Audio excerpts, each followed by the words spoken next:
आवाडे इचलकरंजी जनता बँकेचा 4,869 कोटींचा व्यवसाय, 50 कोटीचा उच्चांकी नफा. चेअरमन स्वप्नील आवाडे यांची माहिती. नुकत्याच संपलेल्या आर्थिक वर्षामध्ये बँकेचे सभासद, ठेवीदार, कर्जदार व ग्राहक यांचे बहुमूल्य सहकार्य व विश्वास यामुळे आजच्या आर्थिक टंचाईच्या काळातही बँकेचा मार्च 2026 अखेर एकूण व्यवसाय 4,869 कोटी रुपये इतका झाला. यामध्ये ठेवी 2,975 कोटी रुपये व 1,894 कोटी रुपयांच्या कर्जाचा समावेश आहे. बँकेचे भागभांडवल 81 कोटी रुपये इतके झाले असून आर्थिक तरतुदीपूर्वीचा नफा 50.25 कोटी रुपये इतका झाला असल्याचे बँकेचे चेअरमन स्वप्नील आवाडे यांनी जाहीर केले. माजी खासदार व बँकेचे संस्थापक चेअरमन कल्लापाण्णा आवाडे व माजी आमदार प्रकाश आवाडे यांनी वेळोवेळी दिलेल्या मार्गदर्शनामुळेच बँक आज प्रेरणादायी प्रगती करत असल्याचे गौरवोद्गार त्यांनी याप्रसंगी काढले.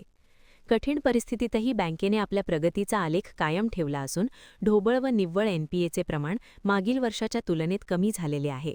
ढोबळ एनपीएचे प्रमाण 9.45% व 1.91% निव्वळ एनपीएचे प्रमाण राखण्यामध्ये बँकेला यश प्राप्त झाले आहे. गुजरात राज्यात सुरत आणि अहमदाबाद या ठिकाणी शाखा सुरू करण्यात येणार आहेत.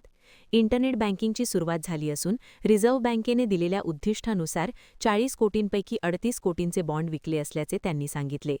यावेळी बँकेचे vice chairman CA Sanjay Kumar Anigol, board of मॅनेजमेंटचे chairman CA Chandrakant Chougule, Mahesh Satpute, Bandopant Lad, Ramesh Patil, Shailesh Kitture, Balkrishna Powale, Dwarkadhish Sarda, Shailesh Gore, Subhash Jadhav, Baburao Patil, Tatyaso Athane, Avinash Kamble, advocate Sarang Joshi, तज्ज्ञ संचालक सीए मनोहर जोशी व ॲडव्होकेट सारंग जोशी तसेच बोर्ड ऑफ मॅनेजमेंटचे सदस्य राजू चव्हाण, योगेश पाटील व सचिन देवरुखकर आणि बँकेचे मुख्य कार्यकारी अधिकारी संजय शिरगावे, जनरल मॅनेजर किरण पाटील, दीपक पाटील, बँकेचे इतर पदाधिकारी, अधिकारी व सेवकवृंद उपस्थित होते.